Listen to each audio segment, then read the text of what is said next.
Otep, bien-aimés frères et sœurs, vous connaîtrez la vérité et la vérité vous affranchira. Ça, c'est pas moi qui le dis, c'est la Bible qui le dit. Mais moi, je vous dis mieux.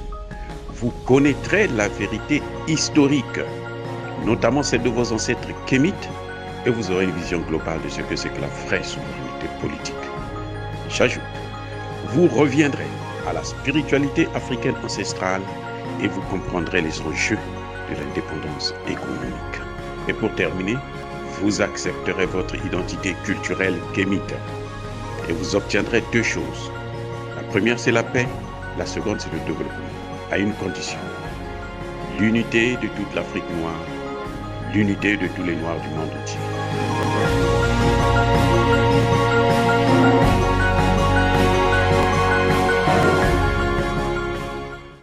Otep à tous, bienvenue sur la chaîne des panafricanistes, par essence, par conviction et par excellence. Celle des citoyens kémites par nécessité et obligation de combat. Nous sommes une chaîne qui n'est guidée que par nos ancêtres, et rien que par les ancêtres qui appartiennent à l'égrégore du monde noir. Par conséquent, nous ne croyons en aucun Dieu venu de l'étranger. Toutefois, cette vidéo n'est aucunement destinée à inciter à la haine ou à la violence. Car nous menons un combat politique, géopolitique et géostratégique contre l'impérialisme, le colonialisme, le néocolonialisme et l'endocolonat. Sur la base du principe fondamental qui nous a été légué par nos ancêtres, qui est celui de la Maat, c'est-à-dire vérité, justice. Nous vous disons la vérité afin que justice soit rendue à l'Afrique. Il s'agit donc d'apporter notre modeste contribution dans cette noble lutte en faveur de la souveraineté, la dignité et l'unité africaine. Et ça, c'est le panafricanisme. Bien-aimés frères et sœurs, aujourd'hui, nous allons vous parler du sort qui est réservé à Touadéra, à Assimi Goïta, à Choguel Kokala Maïga et à tous les membres de leur cabinet, les tenants de leur pouvoir. Lorsque nous parlons de ça, vous croyez que nous, on exagère. Mais malheureusement, avec l'Occident, avec la France-Afrique, ça a toujours été le verdict final. Le verdict pour tous ceux qui freinent les intérêts, qui bloquent les intérêts plutôt occidentaux. Tous ceux-là qui bloquent, qui empêchent à la France de s'accaparer des biens et des personnes sur le territoire africain. Leur sort a toujours été la mort, comme on le voit aujourd'hui avec Vladimir Poutine. Et c'est dans ce débat-là, concernant l'assassinat de Vladimir Poutine, qui est au haut sommet, hein, et les gens vous disent ouvertement qu'il y a des équipes qui travaillent là-dessus. Et cette fois-ci, vous allez entendre qu'on vous parle même du Mali. Et nous sommes là sur une grande chaîne de télévision française, je crois que ça devait être France 2, où on en parle ouvertement, qu'il faut assassiner les autorités du Mali. Il faut assassiner, si on assassine les autorités du Mali, eh bien forcément, Touadéra est aussi sur la liste.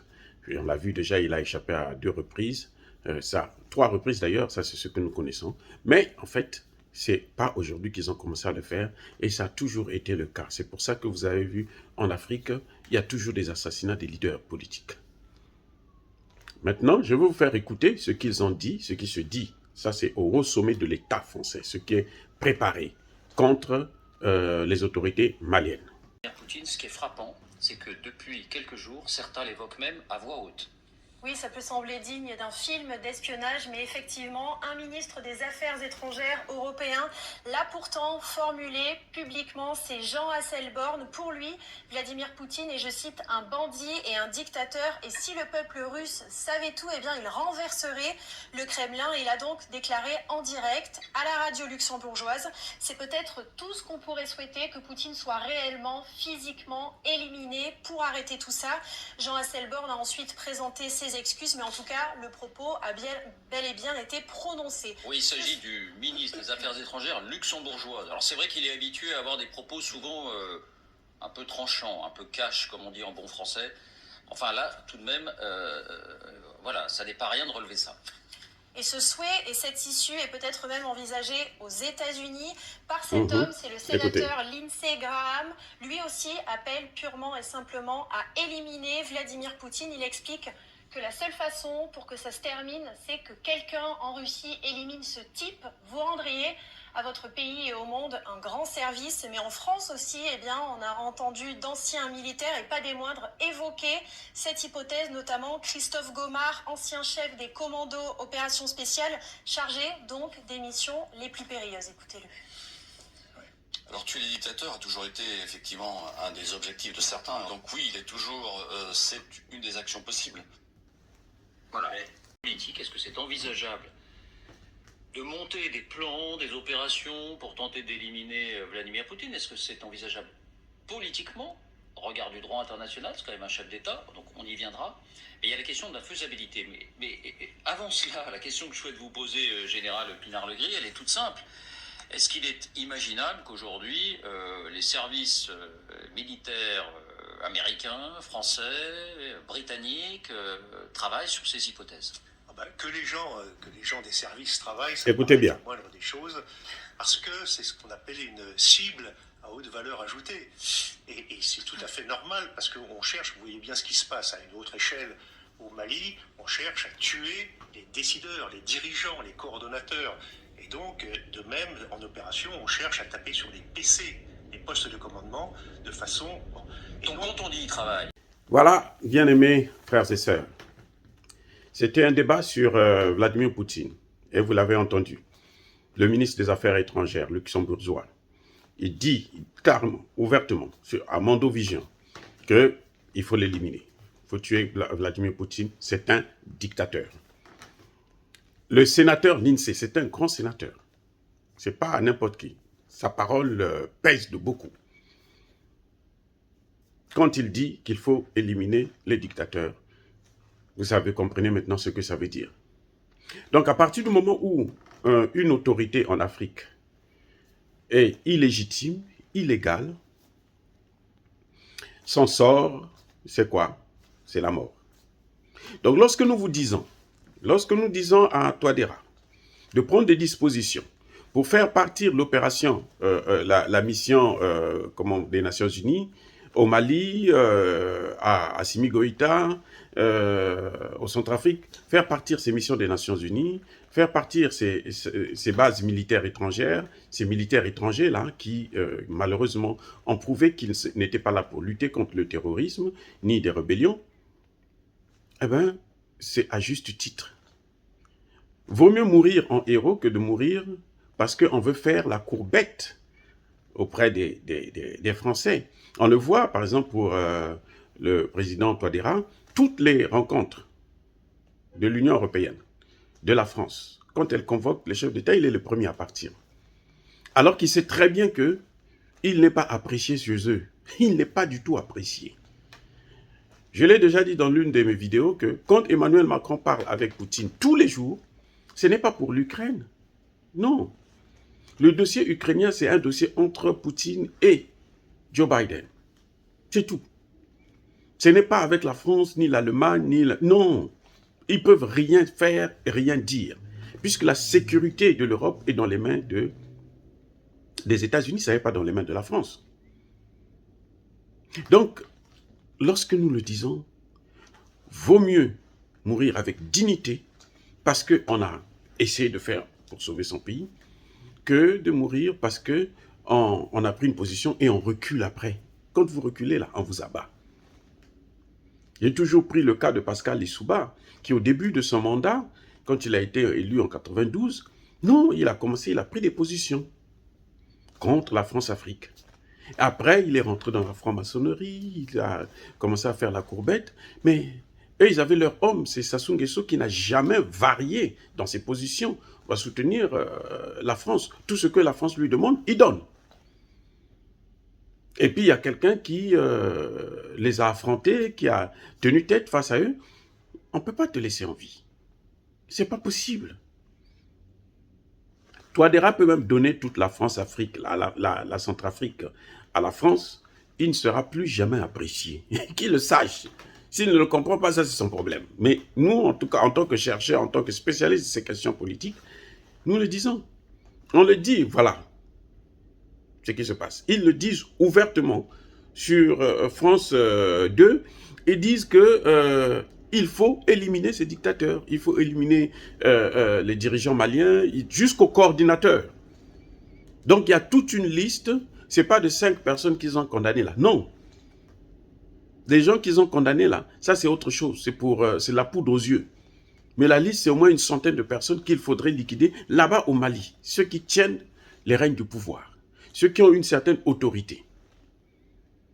Qu'ils soient militaires ou civils. Et c'est la même chose au Centrafrique. Il ne faut pas que Touadéra pense que ce qui se passe quand on parle du Mali, parce que le gars, il a dit ouvertement qu'ils sont en train de travailler là-dessus. Et Touadéra devrait savoir ça. Il y a eu le cas Kignolo, il y a eu les militaires, les casques bleus égyptiens, et il y a eu dernièrement les casques bleus français qui ont changé de nationalité. Ils ont pris des noms russes et autres pour se passer pour des Russes. Parce qu'ils voulaient tuer le président Touadéra. Ils étaient à 30 mètres de la voiture du président. Donc, c'est-à-dire que c'était un coup, mais bien préparé. Et ça ne se prépare pas là-bas. Ça se prépare à l'Élysée. C'est Emmanuel Macron qui est l'ordonnateur. C'est ce qu'ils ont fait à Idriss Déby Itno. C'est pour ça qu'ils ont soutenu le fils, pour calmer les ardeurs des Tchadiens. Mais en fait, ce sont eux qui ont tué Idriss Déby Itno. Nous avons maintenant de plus en plus des éléments de preuve pour le prouver. Donc, essayez d'être plus clair avec vous-même. Arrêtez de vous asseoir sur 2 chaises en même temps. Vous avez pris une position, gardez votre position. Vous avez été avec la France, nous avons tous été avec la France pendant plusieurs années, plusieurs décennies d'ailleurs. Et ce que l'on a constaté, c'est que notre situation va de mal en pire. Elle ne s'améliore jamais. Elle ne se stabilise même pas. Elle ne fait que régresser et s'aggraver. Donc, maintenant, nous prenons des dispositions et nous devrons prendre des dispositions pour aller de l'avant, qu'on le veuille ou non. Mais dire ça, c'est inciter à la haine ou à la violence, non. Nous avertissons nos leaders politiques de la responsabilité qui est la leur. Parce qu'ils devraient comprendre le poids de leur existence dans nos sociétés, en Afrique. Aujourd'hui, toute l'Afrique, l'avenir de l'Afrique est sur la tête de 2 grands leaders africains, c'est Touadéra et Assimi Goïta. Et leurs équipes, bien entendu. Et que eux, s'ils ratent ça va nous reculer. C'est comme on a vu lorsque on a tué Kadhafi, on voit maintenant les conséquences. Pratiquement tout le Sahel est déstabilisé et tout le golfe de Guinée est en train de suivre. Donc, ils doivent prendre leurs responsabilités. Et c'est pour ça que nous, notre rôle qui est de vous informer, vous dire la vérité, on le dit, et que justice nous soit rendue. Nous sommes une force tranquille. Nous n'avons pas besoin de violence ni de haine contre qui que ce soit. C'est un débat intellectuel que nous enrichissons et que chacun doit tirer les leçons. Ya Bakolerve, ya Malembe. J'ai dit.